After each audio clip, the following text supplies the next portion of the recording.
How's it going, Canucks fans? David here. Today, I'll be talking about what happened yesterday at day 2 of the NHL Draft in Vancouver. You probably see I'm in a different filming location today. That's because I'm at my cottage and I'm in one of the guest rooms right now, and that's why I didn't get to upload this video yesterday. There's like 13 of us here, and so if there's any interruptions in this video, I'll try and cut them out. But I'm sorry if there's background noise or anything. There shouldn't be. I went to literally the furthest room away from where all the action is right now. So, yeah, let's get into it. So, before the draft, there were 2 trades that were made early in the day. And so the first one was that the Leafs traded Patrick Marleau and got rid of their first to Carolina. And they wanted to get rid of Marleau so they can sign Mitch Marner and guys like Kapanen and Johnson, who both got signed later in the day. Marner we're still waiting for, obviously, but for all those contracts that happened, it was very necessary that they got rid of Patrick Marleau's expensive contract. So basically, they had to give up the first because nobody wanted to take on that contract, and Carolina knew that Toronto wanted him gone very badly. So that was the first thing that happened. Next, just moments later, we found out that PK Subban got traded for the New Jersey Devils. And in my opinion, the Nashville Predators got fleeced on this one. They gave up Davies, Santini's, 2 guys. Santini played part of the year in the AHL. Davies is still a prospect, but not a super highly touted one as he's no longer that young. And 2 second-round picks. And they really just gave quantity here, but not really any quality. Because if you think about it, PK Subban was nominated for the Norris last year.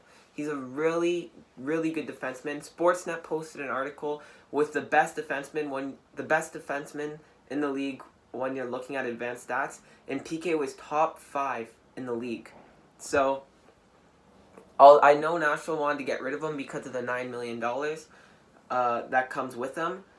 But I really think they could have gotten more. So then, yeah, the draft begun. And Vancouver was picking pretty early in the second round. They had the 9th pick of the day, 40th overall. And with that pick, they selected Nils Hoglander. And I think all Canuck fans pretty much are on board with this pick.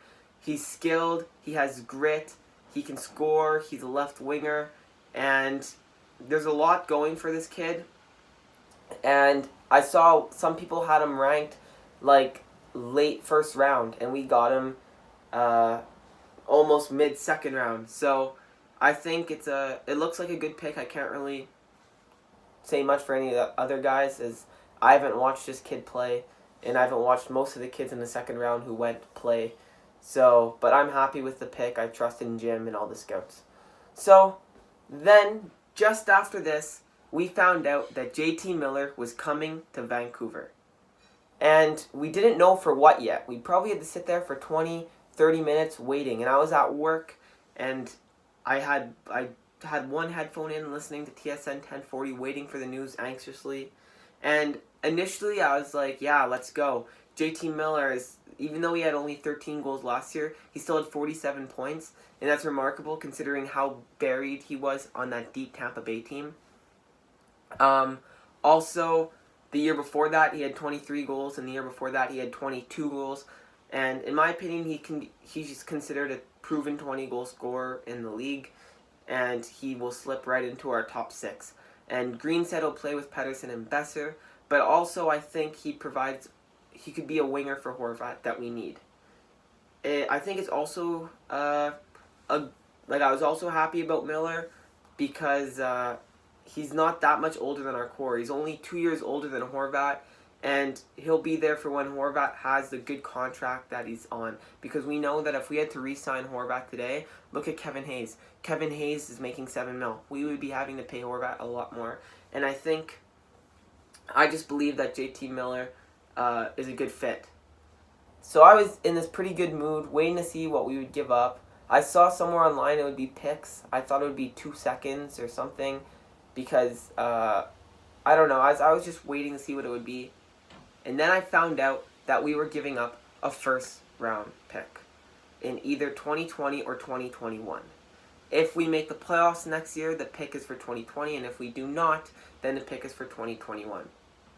And I was initially kind of rattled when I saw this, because the Canucks over the past few years, they have gotten their best players through the draft. And in my opinion, very rarely you see a team who misses the playoffs a bunch of years in a row, then makes the playoffs and makes a deep push. With the exception, we saw Carolina do that this year, but it's rare.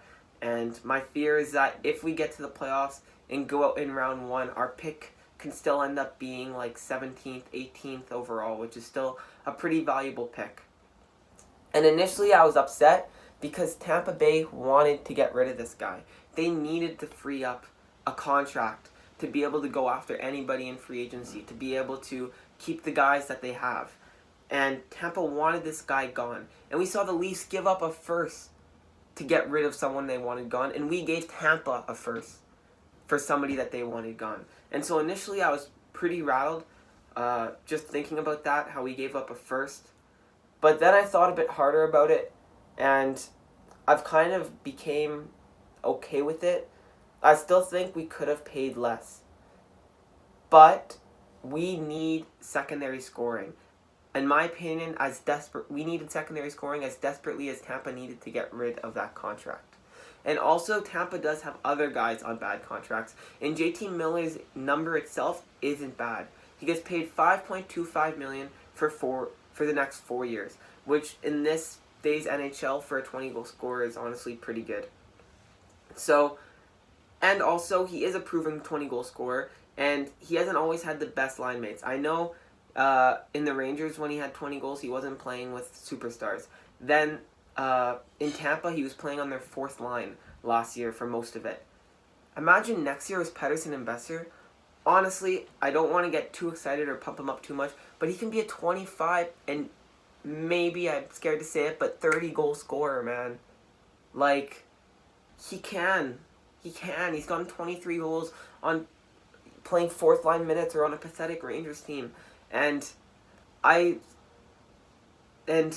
seen so many trades go down where a team is upset. They feel like they overpaid. For example, I live in Montreal. Last year, Max Domi, they got in return for Alex Galchenyuk. And Habs fans were so mad because Galchenyuk they still felt that Galchenyuk hasn't hit his ceiling yet. He has skill. He's a goal scorer. And Max Domi came off a season where he scored 9 goals and 4 of them were into empty nets.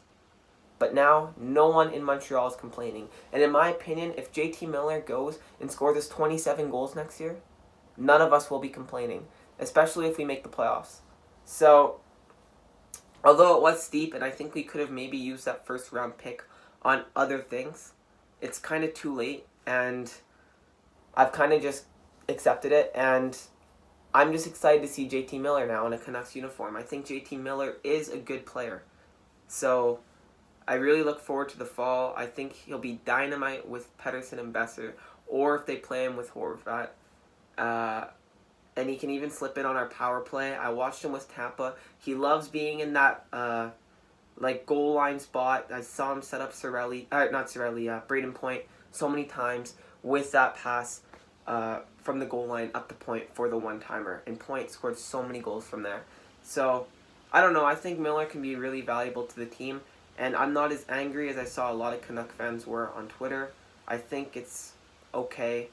And I don't know, trust Jim. There's still a lot of time left in the offseason. We're literally just getting started. The playoffs ended only like a week and a bit ago. And there's still a lot of time for us to even get another first back. The one thing that's kind of disappointing is if we did want to make any offer sheets, we don't have our first round picks. So, makes that kind of impossible for the high-end players. But realistically, we probably weren't going to do that anyway, so I'm okay with it. There's nothing really we can do. So, the Canucks made a bunch of other picks in the draft, so I have the names out in front of me here. So I'll just read those, and I'll mention the brief research I did on all of them. Not all of them, sorry, but on the ones that I researched. So, in the 4th round, we took Ethan Keppen, and and I'm happy with this pick. He played in the OHL for a Flint team that was really, really bad, and he still produced near to 70 points, and I think he'll be a great fit on this team if he does make it in years to come. Obviously, it's the 4th round, right? So you're taking a gamble with any player, and there's no guarantees. So I think it's as good as we could have done in the 4th round. The other picks we made in the were in the 5th round. We took Carson Foch. I could have butchered that name. 6th round, we took Latvian goalie Artur Silovs. I saw a lot of people talking and praising him on Twitter, so I don't really know. I'm happy, I guess. I haven't watched him or anything, so I can't really comment on his play. The 2 other picks we made in the 6th round were Karol Plasik, Jack Malone, and in the 7th round we drafted Aiden McDonough and Arvid Kostmar. So overall, solid draft. I find it interesting how they took no defensemen, but honestly, it doesn't make a huge difference in the 6th and 7th round, and Vancouver's had a lot more luck with scouting their forwards than they've had D. So I guess if they're going to take a gamble, they'd rather go for forwards. And also, they have Quinn Hughes, they have Yolevi, they have Jet Wu, they have defensive prospects already. And I don't think it's the end of the world. I saw people criticizing that they took no defensemen. Interesting for sure, but I don't think it's a huge deal. Especially when you're 5 out of the picks I just said there were in the 6th and 7th round. So, yeah. I think that this draft, with the JT Miller trade and Podkolzin pick, in a few years we can be looking back, and apparently even the Hoglander pick, because apparently he should have gone earlier. I think we can look back. I think we're going to look back in a few years and say, wow, Vancouver really won this draft. Because I have a good feeling about Podkolzin, and this JT Miller trade, I really don't think it's as bad as everybody's making it out to be. I think we just should have paid less. So, that's it. Before I wrap up the video, I do want to thank 2 people. The first is Clay Emo. He's a Canucks vlogger who has a bunch of subscribers. I'll leave his link to his channel in the description. I'm sure if you're watching me, you already know who he is, but I will anyways. And basically, this channel is still very small, and I wrote him last week basically telling him that I'm a huge fan of his. I've followed his work for years, and I was wondering if he can check out my channel and give me feedback, because I'm still new to this. And he did. He said he liked, it was good.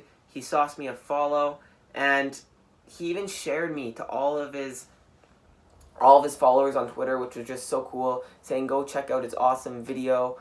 And that was so cool. I gained followers, I got a few subscribers, so thank you so much, Clay. It's so appreciated. The work you do is awesome, and keep it up. And then, secondly, I'd like to thank Spiza Pizza on Twitter. I'll put his Twitter in my description, too. Basically, I tweeted out saying, if anyone can give me feedback on my most recent video, it would be extremely appreciated. And Spiza, oh my god, I keep mixing up Spiza and Pizza. But Spiza Pizza wrote me directly telling me that he thought my video was very good. He liked how educated I was on the topic and the research I did, and it made me really happy to hear that, because I don't know how I'm doing on this channel. I'm just kind of talking and doing it, and I don't know how I compare or whatever to other people, and if I should keep doing what I'm doing. And to get that message was really nice. And for Spiza Pizza, I will say that Spiza is elite. So, please comment, like, subscribe. Thank you for watching, and go Canucks go.